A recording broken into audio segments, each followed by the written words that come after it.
Hello guys, welcome back.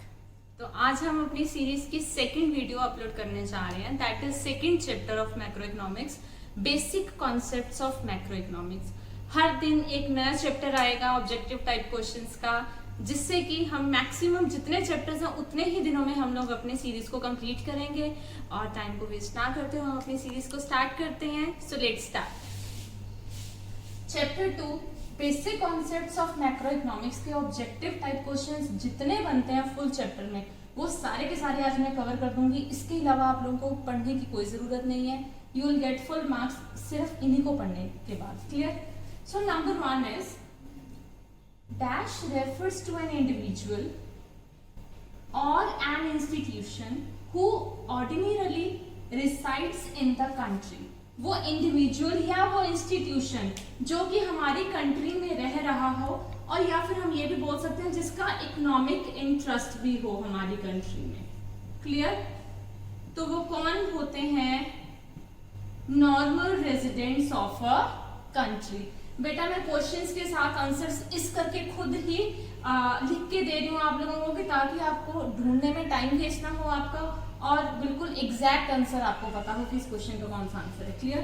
So the number 1 is normal residents of a country. Normal residents वो होते हैं बच्चे जो कि कंट्री में रह रहे हैं मोर देन 1 ईयर, और जिनका इकोनॉमिक इंटरेस्ट, जिनका खाना पीना रहना सेव करना इन्वेस्ट करना उसी कंट्री में हो रहा हो। चाहे वो पाकिस्तान का वो इंसान है जो इंडिया में रह रहा है, जॉब कर रहा है एम्बेसी में, तो उसका भी वो भी हमारे इंडिया का नॉर्मल रेजिडेंट ही कहलाएगा।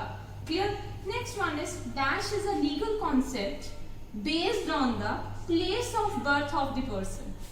अब ये सारी सिंपल सी बात है, जहां हम पैदा हुए वहां उस इंसान को क्या कहा जाता है, उस कंट्री का citizenship. I am citizenship of India, मैं इंडिया की सिटीजनशिप है मेरे पास। जो कई बच्चे चले जाते हैं +2 करके, बट वो होते इंडिया में है, उनका बर्थ इंडिया में होता है, लेकिन वो जब वहां जाके अपनी सिटीजनशिप अप्लाई करते हैं कनाडा में जाके, यूएसए में जाके, तो उनकी इंडिया की सिटीजनशिप क्या हो जाती है, खत्म हो जाती है, वो वहां के सिटीजन कहलाए जाते हैं। Clear? The third one is dash refers to income received by factors of production. Factors of production means land, labour, capital, entrepreneurship for rendering factor services in the production process, that is factor income. और वो factor income in the form of किस में आएगी? Rent, wages, profit and interest. Clear? Fourth one is dash refers to income received without rendering any productive service in return. अब मैंने कोई काम नहीं किया, मैं हाउस होल्ड हूं, मैंने फर्म के लिए कोई काम नहीं किया, that is transfer income.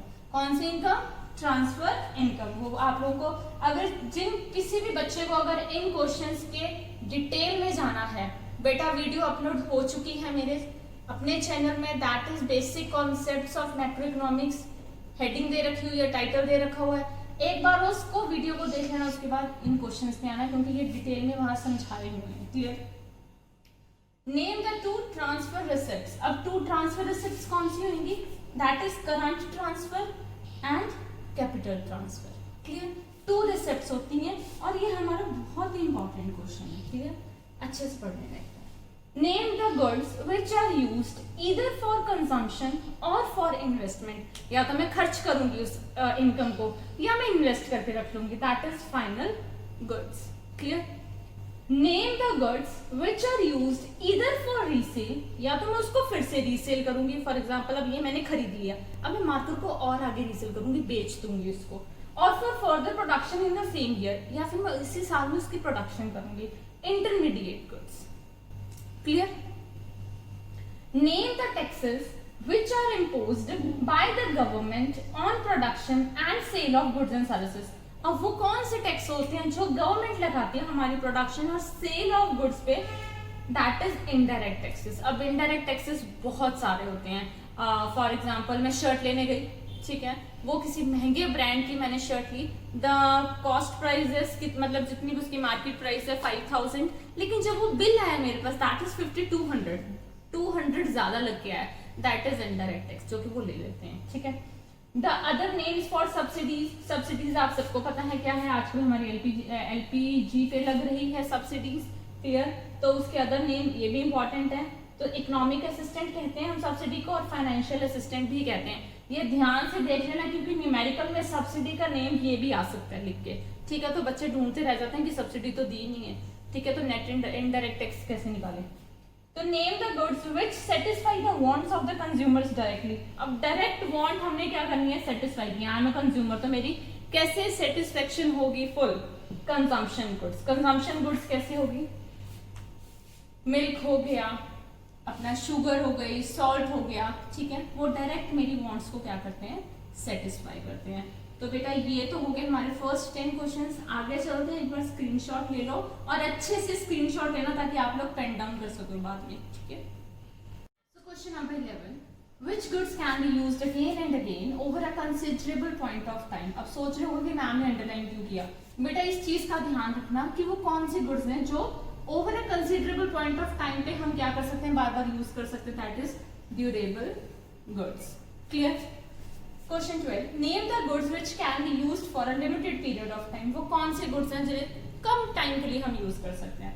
Semi durable goods, goods which are used up in a single act of consumption, सिर्फ एक बार।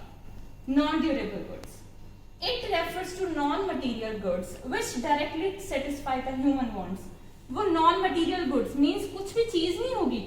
अब बैंकिंग है, सर्विस है, इंश्योरेंस है, सर्विस है, वो हमें डायरेक्ट सेटिस्फाई करती हैं, सर्विसेज हैं।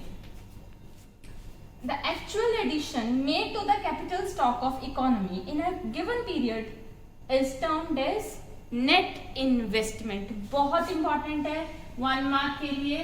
बेटा एक बात आपको मैं और बता दूं, अगर आप सोच रहे हो कि मैम आज 1 वर्ड या ब्लैंक ज्यादा करवा रहे हैं, एमसीक्यू नहीं करवा रहे, तो बेटा अगर ये क्वेश्चन है और इसका आंसर ड्यूरेबल गुड्स, उसके साथ अगर 3 आपको ऑप्शन लगा भी दूं, अगर आपने एक बार इसको लर्न कर लिया ना, तो you people can perform your MCQs better. Clear? वो ज्यादा अच्छे से कर पाओगे क्योंकि आंसर तो आपको डायरेक्ट पता ही है ना किसका क्या है। फिर मैं 3 ऑप्शन कोई भी लगा दूं चाहे। क्लियर? तो अच्छे से पढ़ लेना इनको। If the value, question number 16, if the value of fixed assets fall due to normal wear and tear।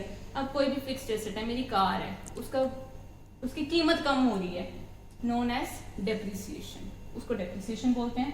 Full form of NFIA, very important, national income में तो बार बार यूज होता है, net factor income from abroad. Last question, name the goods which help in production of other goods and services. वो कौन सी goods होती हैं जो बाकी गुड्स को बनाने में हेल्प करती हैं? Capital goods. कौन सी गुड्स? Capital goods. तो बेटा ये था हमारा आज का वीडियो का chapter 2 basic concepts of macroeconomics के ऑब्जेक्टिव टाइप क्वेश्चंस थे ये सारे। जितना चैप्टर है उसमें से एक एक क्वेश्चन को मैंने चूज करके बेस्ट वन को आपको लिख के दे दिए। इससे बाहर जाके कुछ नहीं आएगा पेपर में, 101% मेरी गारंटी है। इनको एक बार लर्न कर जाना, you people can perform your MCQs full out of full, पूरे अच्छे से आपको आते होंगे, डायरेक्ट आंसर्स आप टिक करोगे। क्लियर? तो मिलते हैं नेक्स्ट वीडियो में। टिल देन जिन्होंने अभी तक चैनल को सब्सक्राइब नहीं किया, सब्सक्राइब करो, ज्यादा से ज्यादा शेयर करो, और till then bye bye and take care.